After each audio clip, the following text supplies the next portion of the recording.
Students, कैसे हैं आप सब लोग। तो स्टूडेंट्स, आज के वीडियो में हम व्याकरण शिक्षण के विषय में अध्ययन करेंगे, टीचिंग ऑफ ग्रामर। स्टूडेंट्स, यूँ तो कोई भी विषय हमारे लिए महत्वपूर्ण होते हैं और उससे संबंधित जो भी हमारे प्रकरण होते हैं वो अत्यंत ही हमारे लिए महत्वपूर्ण होते हैं। साथ ही साथ जितने भी शिक्षण के विषय में हम अध्ययन करेंगे या कर रहे हैं वो सभी अपना अद्वितीय स्थान रखते हैं। लेकिन आज हम बात करेंगे टीचिंग ऑफ ग्रामर की, व्याकरण शिक्षण की।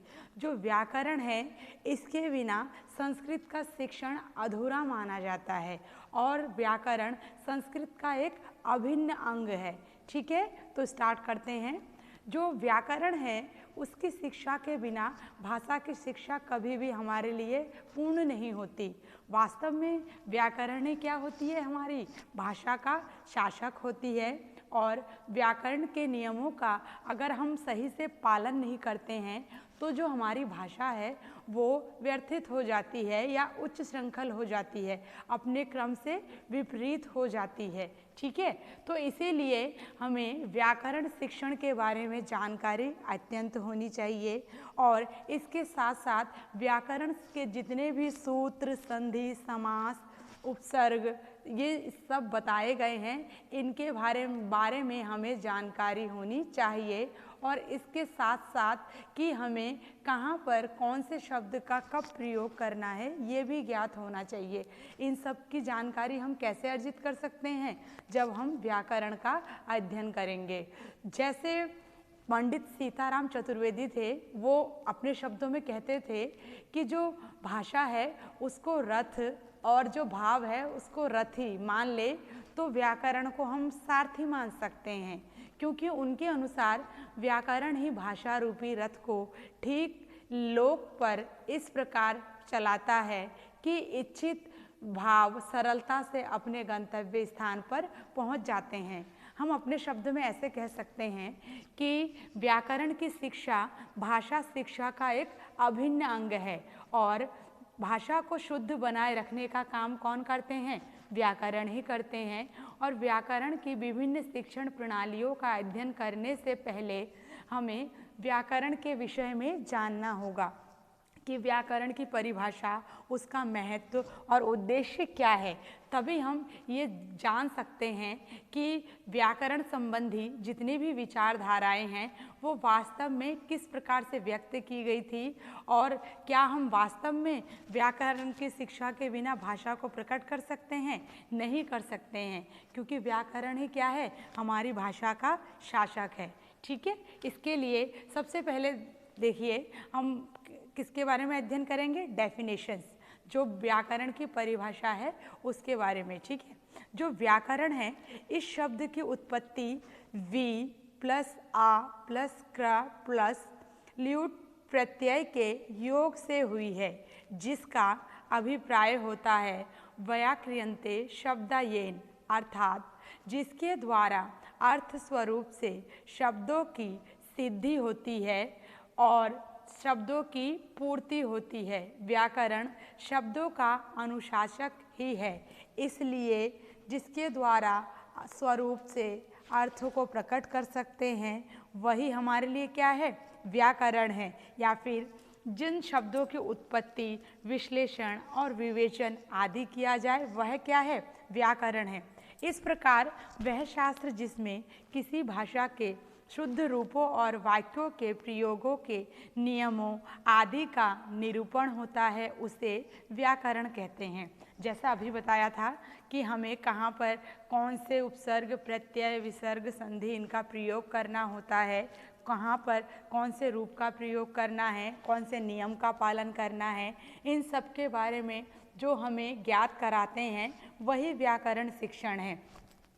महर्षि पाणिनि ने व्याकरण को व्यक्त करते हुए कहा है कि व्याकरण का अध्ययन भाषा के शुद्ध प्रयोग के लिए किया जाता है। वहीं महर्षि पतंजलि ने भी अपने महाभाष्य में इसे शब्दानुशासन कहा है। वो कहते थे ये शब्दों को अनुशासित करते हैं।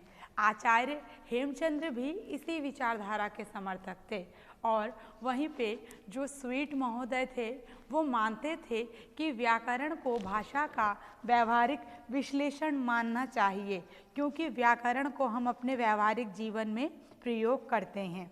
साथ ही साथ जो प्रोफेसर सोनेसन थे वो मानते थे कि व्याकरण केवल वाक्य और शब्द नहीं वरन वाक्य में शब्दों के अंतों को स्पष्ट करता था और स्पष्ट करने के साथ साथ वो उनकी क्रियापूर्ति भी करते हैं।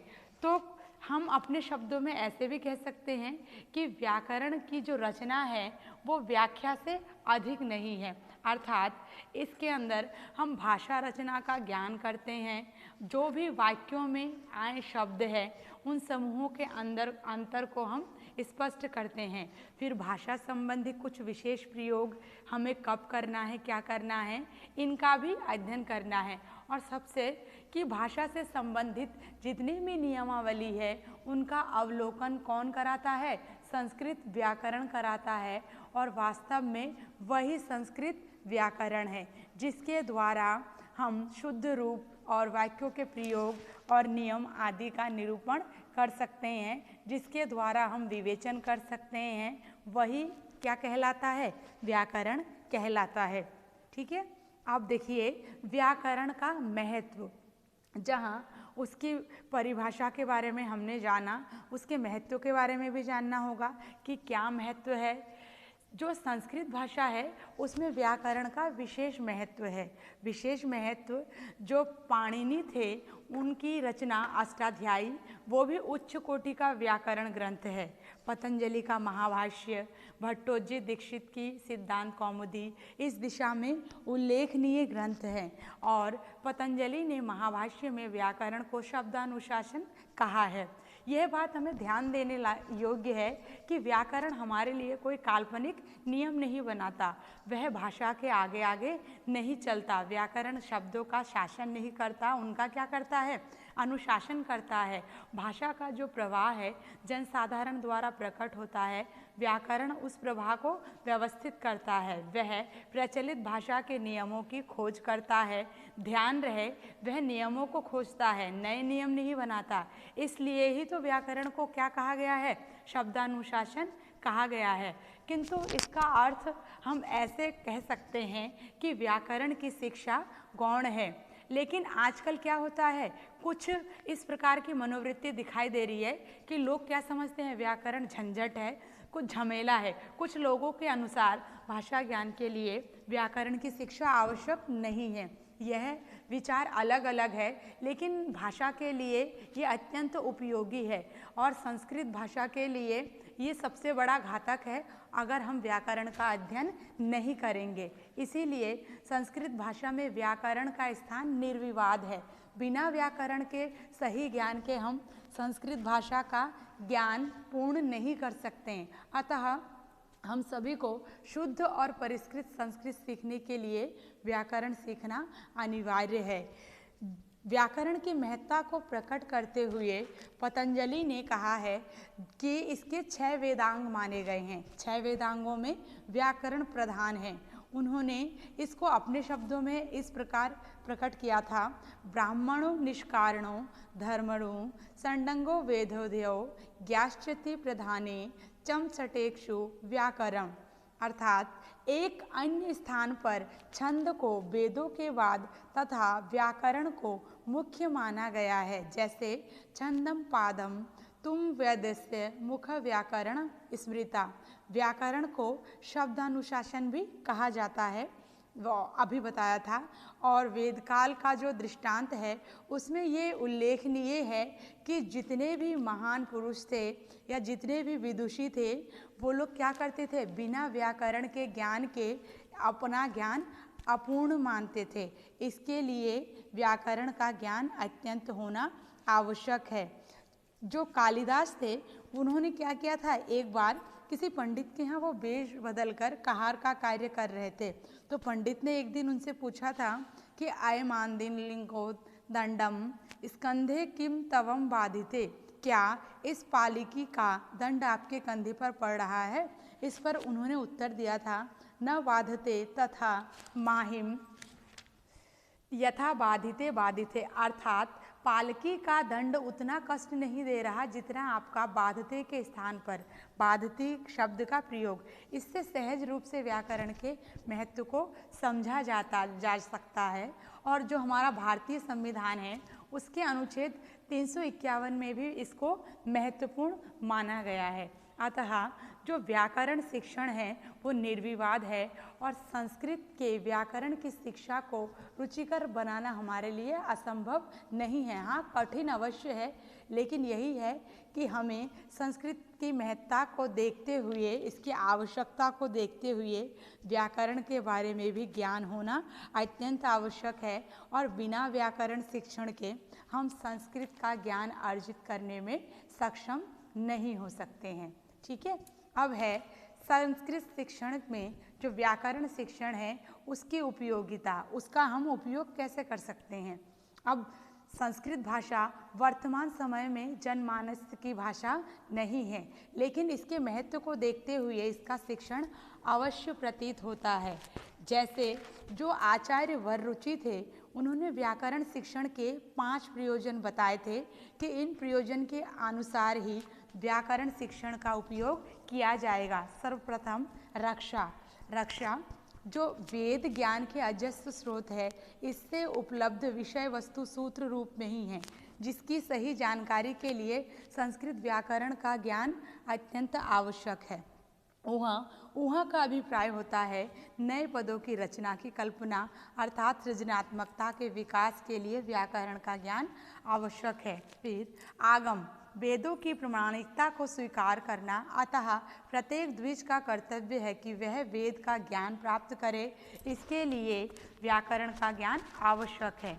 फिर लघु, व्याकरण के अध्येता सकल संस्कृत साहित्य को समझने की क्षमता रखता है, अस्तु व्याकरण आवश्यक है। और सबसे अंत में असंदेह, यदि वैदिक ज्ञान के विषय में कोई संदेह हो तो उसे मूल रूप में जानने के लिए व्याकरण का ज्ञान होना आवश्यक है, क्योंकि आजकल वैदिक ज्ञान के नाम पर लोग पता नहीं कैसी कैसी बातें कहकर वर्तमान समय में अपनी पुस्तक लिखकर अपनी दुकान चला रहे हैं ना।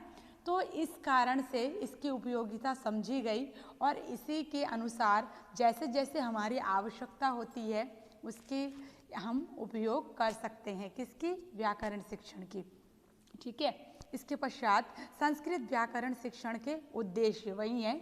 संस्कृत व्याकरण के जो उद्देश्य हैं वो सभी स्तर पर इसकी आवश्यकता के अनुसार ही निर्धारित किए गए हैं। जैसे सर्वप्रथम है संस्कृत भाषा के ध्वनि तत्वों, वर्णों की उत्पत्ति, शब्दों के विभिन्न रूपों तथा उनके शुद्ध उच्चारण से अवगत कराना।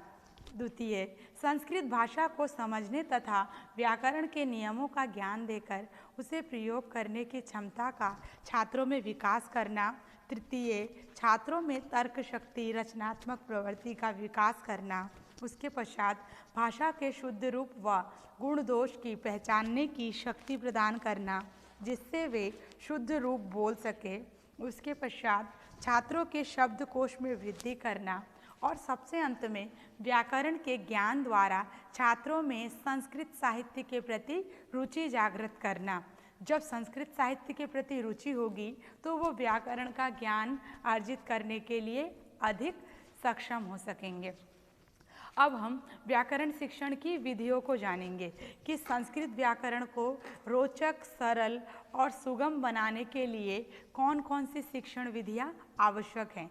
पिछली कक्षाओं में हमने शिक्षण विधियों के बारे में अध्ययन किया था। तो संस्कृत व्याकरण की शिक्षण विधि की बात करें तो कभी कभी ऐसा भी हुआ था कि इसकी शिक्षण विधि को लेकर अत्यधिक विवाद खड़ा कर दिया था।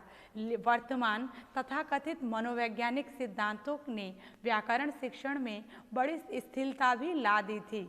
छात्र अध्यापकों से प्राय उनके प्रशिक्षक कहा करते थे कि व्याकरण का पाठ रुचिकर बनाएं और संस्कृत व्याकरण की शिक्षा को रुचिकर बनाना हमारे लिए असंभव नहीं है, हाँ कठिन है। पर इस एक स्थल से एक बात पुनः दोहरा देना उचित है कि संस्कृत व्याकरण की शिक्षा अनुनासिक है या प्रासंगिक ना होकर मुख्य है और विशेष रूप से विशेष समय पर पढ़ना उचित है। तो व्याकरण शिक्षण की दशा के अनुसार जो इसकी विषय वस्तु है उसके ऊपर ही जो शिक्षण विधियां हैं वो निर्धारित की गई है। और जो मुख्य शिक्षण विधियों का प्रयोग किया जाता है वो संस्कृत व्याकरण की शिक्षण को अत्यधिक प्रभावशाली और रोचक बनाने के लिए इन शिक्षण विधियों का प्रयोग किया जाता है। परंपरागत या सूत्र विधि, फिर है पारायण विधि, उसके पश्चात आगमन विधि, निगमन विधि, उसके पश्चात पाठ्य पुस्तक विधि, उसके पश्चात है सहयोग या समवाय विधि और सबसे अंत में है व्याख्यान विधि। ये जितने भी विधि हैं इन विधि के द्वारा ही हम संस्कृत व्याकरण की जो शिक्षा है उसको अत्यधिक रोचक और प्रभावशाली बना सकते हैं, क्योंकि व्याकरण को यथासंभव पढ़ाने के लिए इन विधियों की आवश्यकता होती है, किंतु जहां हमें आवश्यकता पड़े वहां पर हमें उस विधि का प्रयोग करना चाहिए। और छात्रों को भी सदैव इस बात के लिए प्रोत्साहित करना चाहिए कि वे जितनी भी विधियां हैं उनके महत्वपूर्ण नियमों को कंठाग्र करें और साथ ही साथ उन विधियों को किस प्रकार कब कैसे प्रयोग करना है इसके बारे में भी वो ज्ञान अर्जित करें। ठीक है, अब है संस्कृत व्याकरण की विशेषताएं कि संस्कृत व्याकरण की कौन कौन सी विशेषताएं होती है। जो संस्कृत व्याकरण है, वैसे तो सभी को ज्ञात होगा कि वैदिक समय में संस्कृत भाषा का ही प्रयोग होता था, लेकिन जब वैदिक संस्कृत का अंत होने लगा था और लौकिक संस्कृत का उदय हो रहा था, उस समय संस्कृत भाषा के क्षेत्र में बड़ी अव्यवस्था फैली हुई थी। उस समय विद्वान लोग एक नवीन व्याकरण की आवश्यकता को अनुभव कर रहे थे। पाणिनि का प्रादुर्भाव या उद्गम ऐसे ही काल में हुआ था और पाणिनि ने अष्टाध्यायी की रचना करके एक बड़े बहुत अभाव की पूर्ति की थी। पाणिनि की अष्टाध्यायी अपने ढंग का अनूठा ग्रंथ है। इसमें जो भाषा का प्रयोग इतनी बारीकी से किया गया है, साथ ही साथ इसका विश्लेषण किया गया है और सूक्ष्म से सूक्ष्म नियमों का प्रतिपादन इतनी मौलिकता से किया गया है कि भारत ही नहीं वरन संसार के विद्वानों को पाणिनि की प्रतिभा पर आश्चर्य होता है। अष्टाध्यायी की रचना सूत्र प्रणाली से हुई है। सूत्र जिसमें उन्होंने 14 माहेश्वरी सूत्रों का भी प्रयोग किया था ना, जिनको प्रत्याहार कहा जाता है। ये हमने पिछली कक्षा में अध्ययन किया था इसके बारे में। जो पाणिनि थे उनके द्वारा एक भी पद व्यर्थ नहीं प्रयुक्त किए गए थे। आज भी जितने भी विद्वान लोग हैं ना, वो सूत्र प्रणाली का आदर करते हैं और साथ ही साथ जो भी सूत्र का प्रयोग करते हैं वो आधी मात्रा को वो क्या करते हैं, यदि वे बचा भी लेते हैं तो पुत्र जन्म का सा उत्सव मानते हैं। इसके लिए भी पाणिनि ने एक शब्द का प्रयोग किया था, अर्धमात्रा लाघवेन पुत्रोत्सव मन्यते व्याकरणम। ठीक है, अर्थात जो भी मात्राएं हमारी बच जाती है उसको हम पुत्र जन्म के समय जैसा उत्सव मनाते हैं वैसा ही हम प्रयोग करते हैं। और संस्कृत व्याकरण को व्यवस्थित रूप प्रदान करने का श्रेय भी किसको दिया जाता है? महर्षि पाणिनि को ही दिया जाता है। उनके अष्टाध्याय में उन्होंने 4000 सूत्र, 32 पाठ तथा 8 अध्याय के माध्यम से विश्व की किसी भी भाषा से श्रेष्ठ संस्कृत व्याकरण की रचना की थी। इस तरह संस्कृत व्याकरण की रचना एक समृद्ध परंपरा प्रतीत होती है, जिसके बारे में उन्होंने विवेचन में बताया है और अपने वर्गीकरण में इस प्रकार विभक्त किया है। साथ ही साथ उन्होंने विशेषताओं को भी व्यक्त किया है। जैसे सर्वप्रथम प्रत्याहार। प्रत्याहार का अर्थ होता है जो वर्णों का संक्षेप में कथन प्रकट करना, जिसमें उन्होंने 14 माहेश्वरी सूत्रों का प्रयोग किया था और इन्हीं सूत्रों का क्या बनता है? प्रत्याहार बनते हैं। कितने प्रत्याहार बनते हैं?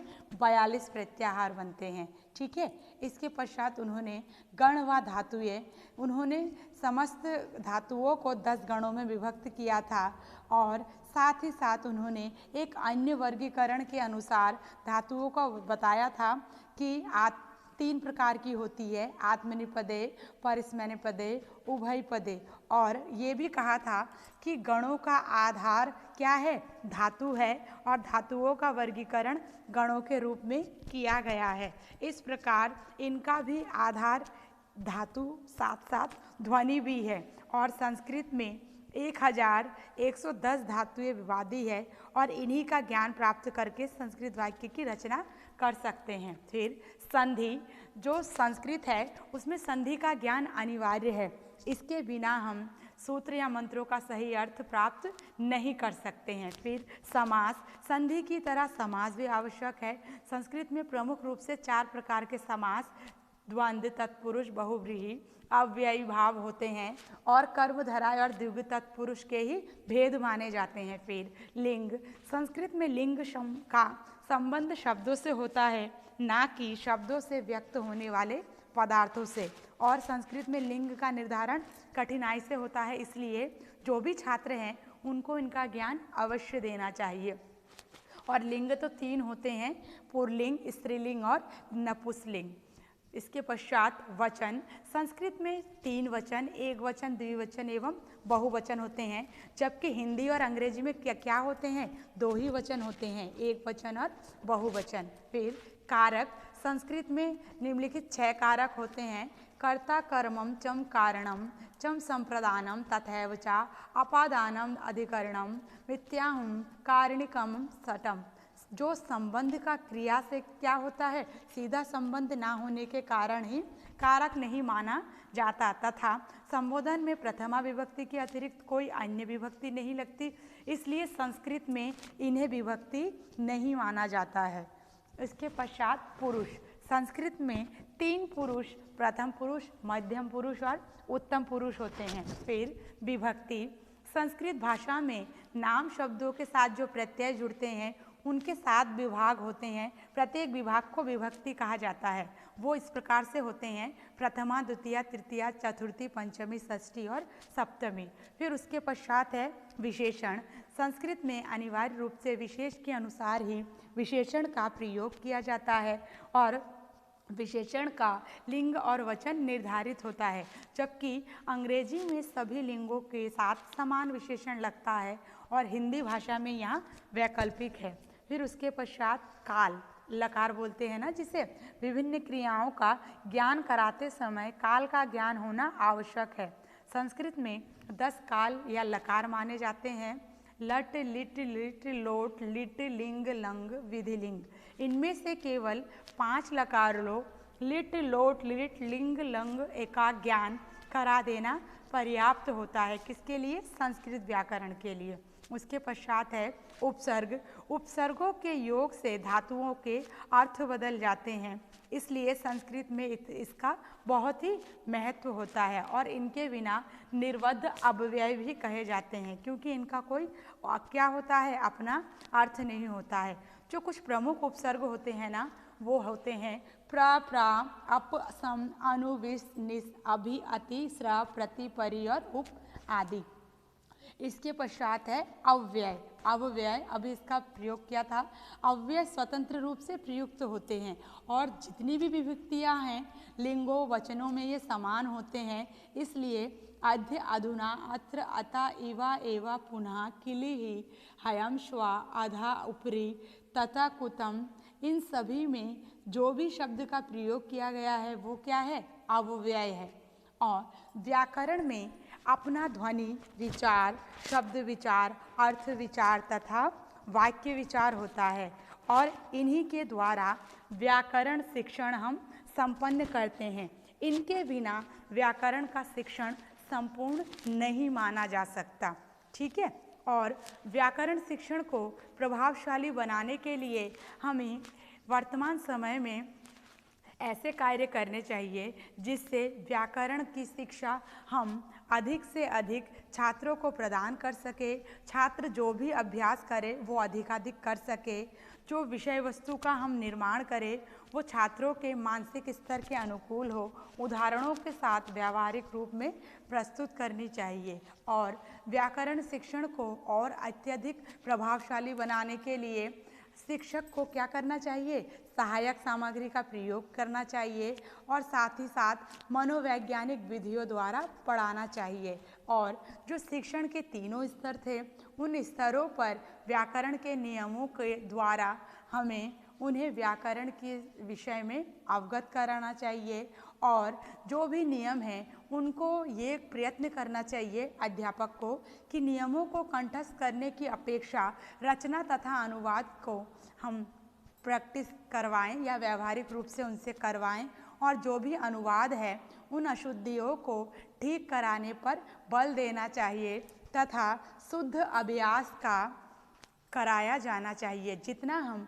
शुद्ध अभ्यास कराएंगे उनसे, उतना ही वो व्याकरण में पारंगत हो सकते हैं और व्याकरण संबंधी जो भी त्रुटियां हैं वो उन त्रुटियों का निराकरण कर सकते हैं। Okay, thank you class.